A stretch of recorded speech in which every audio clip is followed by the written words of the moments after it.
took over astronomy and either pushed out or killed off anyone who contradicted the idea that the Earth was a globe spinning in space and revolving around the sun.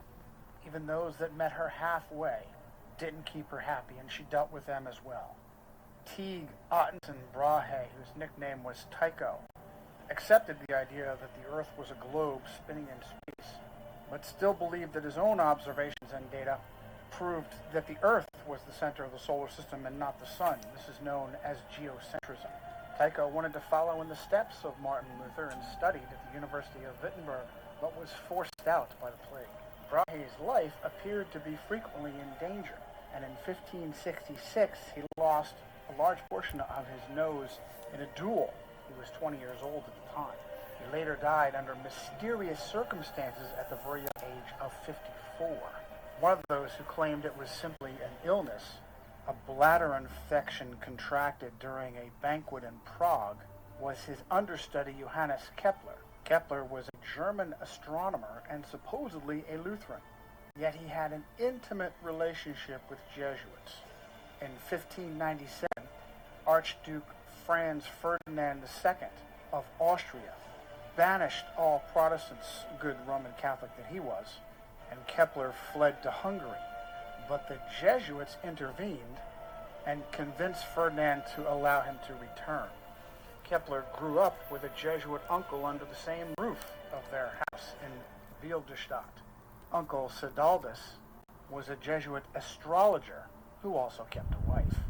Upon the unexpected death of Tycho Brahe, Holy Roman Emperor Rudolf II immediately promoted Kepler to replace him as imperial mathematician, and Kepler very quickly went to work, rewriting all of Brahe's observations to be interpreted as heliocentric and not geocentric.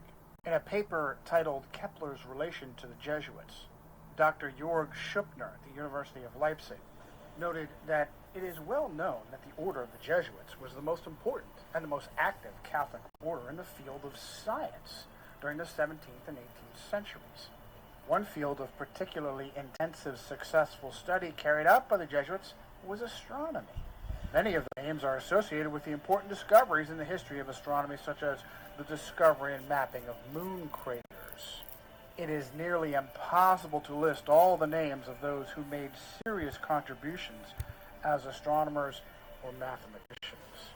One aspect of the considerable role the Jesuits played in the history of astronomy was their support of Johannes Kepler.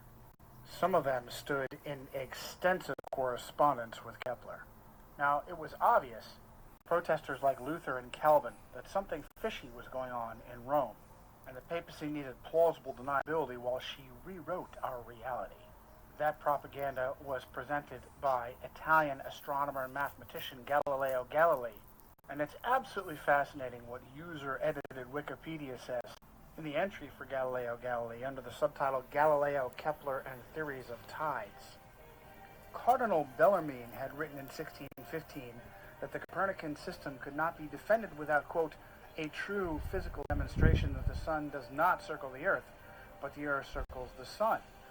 Galileo considered his theory of the tides to provide that required proof of the motion of the earth. Now, there's no link on the name Cardinal Bellarmine, which is unusual for Wikipedia. Maybe that's because Cardinal Bellarmine was Robert Bellarmine of the Society of Jesus, one of the most powerful Jesuits of his time, who was canonized as saint in 1930 and named a doctor of the church. What's more, it is ludicrous to imagine that the Earth's supposed large mass doesn't pull the moon and crash into it, and instead the magical force of gravity holds it stationary. Even more ridiculous is the idea that the moon affects tides by pulling on the water.